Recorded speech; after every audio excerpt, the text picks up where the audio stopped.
ایک صحابی رسول حضرت اسلہ رضی اللہ تعالیٰ عنہ، ان کی ڈیوٹی یہ تھی کہ یہ حضور صلی اللہ علیہ وسلم کا کجاوا وہ اونٹ کے اوپر سیٹ کیا کرتے تھے، باندھا کرتے تھے.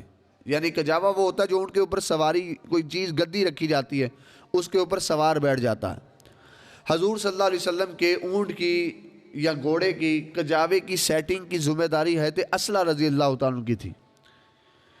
ایک جنگ میں جب حضور صلی اللہ علیہ وسلم فارغ ہوئے تو صبح آپ نے سفر کے لیے نکلنا تھا، تو حضرت اسلہ رضی اللہ تعالی عنہ کی ڈیوٹی یہ تھی کہ آپ نے سواری باندھنی تھی حضور صلی اللہ علیہ وسلم کی.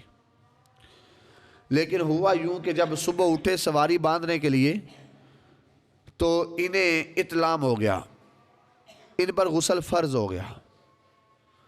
اب غسل فرض ہو جائے تو بندہ ہاتھ کے ساتھ کوئی چیز کرنا چاہے نا تو کچھ ہی کھا سکتا ہے، پی سکتا ہے، پکڑ سکتا ہے، آٹا گوندھ سکتا ہے. جس طرح عورتوں کو حیض آ جاتا ہے تو وہ آٹا گوندھ لیتی ہیں، جس طرح حضور صلی اللہ علیہ وسلم نے حضرت عائشہ صدیقہ رضی اللہ تعالیٰ سے کہا مجھے چٹائی پکڑاؤ. کہا یا رسول اللہ میں حیض کی حالت میں ہوں. کیا حیض تیرے ہاتھ میں ہے؟ تو اس طرح ایک جنبی صحابی رسول آئے نبی کریم صلی اللہ علیہ وسلم کے ساتھ، وہ سلام لینے لگے تو حضور نے جب سلام لینا چاہی تو انہوں نے ہاتھ پیچھے پہ کھینچ لیا. حضور صلی اللہ علیہ وسلم نے پوچھنے پہ کہا، حضور نے پوچھا کہا کہ تم نے ہاتھ کیوں کھینچا؟ کہا یا رسول اللہ میں جنبی ہوں. حضور نے کہا کیا جنابت تیرے ہاتھ میں ہے؟ تو اس کا مطلب یہ ہے کہ اگر بندہ جنبی بھی ہو، ہاتھ صاف ہوں تو بندہ کچھ کھا بھی سکتا ہے، پی بھی سکتا ہے. بندہ جو ہے وہاں پر اگر کوئی کام اسے ضروری ہے تو وہ کر بھی سکتا ہے. مسجد میں آنے کی اجازت نہیں، قرآن پڑھنے کی اجازت نہیں، مسجد میں داخل نہیں ہو سکتا، قرآن پکڑ نہیں سکتا، ان چیزوں کی اجازت نہیں. باقی کھا سکتا ہے، پی سکتا ہے. یہاں تک کہ ایک حدیث میں آتا ہے حضور صلی اللہ علیہ وسلم نے اپنی کسی زوجہ سے کہا کہ آٹا گوندھو. کہا یا رسول اللہ میں حیض کی حالت میں. حضور نے کہا حیض تیرے ہاتھ میں ہے؟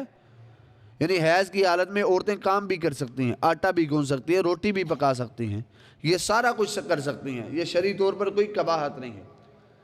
حضرت اسلہ رضی اللہ تعالیٰ عنہ حالانکہ وہ حضور کا کجاوا باندھ سکتے تھے، اجازت تھی شرعی طور پر، لیکن ادب اجازت نہیں دے رہا تھا. ادب اجازت نہیں دے رہا تھا. حالانکہ نہ قرآن میں منع تھا نہ حدیث میں منع تھا، نہ اس سے پہلے کوئی ایسا واقعہ گزرا تھا. حضرت اسلہ رضی اللہ تعالیٰ کی ڈیوٹی یہ تھی کہ وہ حضور صلی اللہ علیہ وسلم کا کجاوا باندھتے تھے.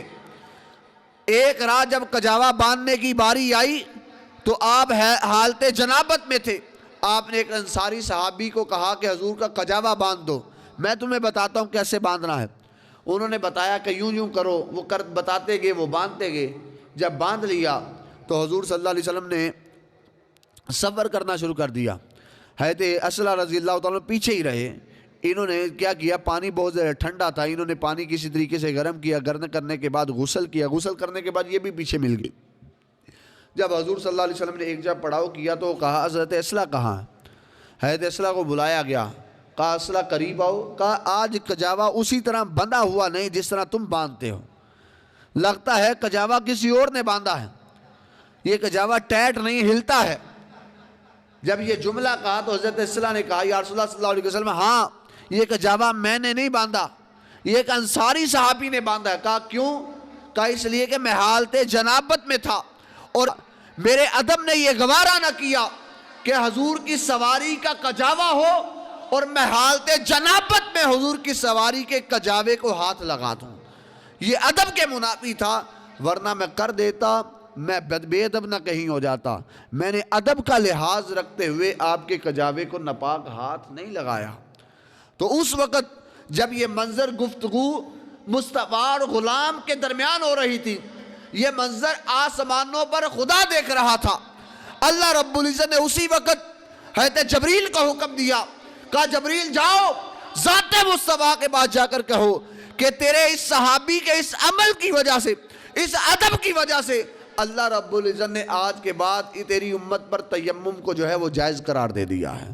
اگر کوئی حالت جنابت میں ہو، حیض میں ہو، اگر اس کو پانی ٹھنڈا لگ رہا ہو یا پانی کی وجہ سے بیمار ہونے کا خدشہ ہو یا مرنے کا خدشہ ہو، وہ جنابت کی حالت میں تیمم کر لے، اللہ رب العزت اسے پاکی عطا فرما دے گا.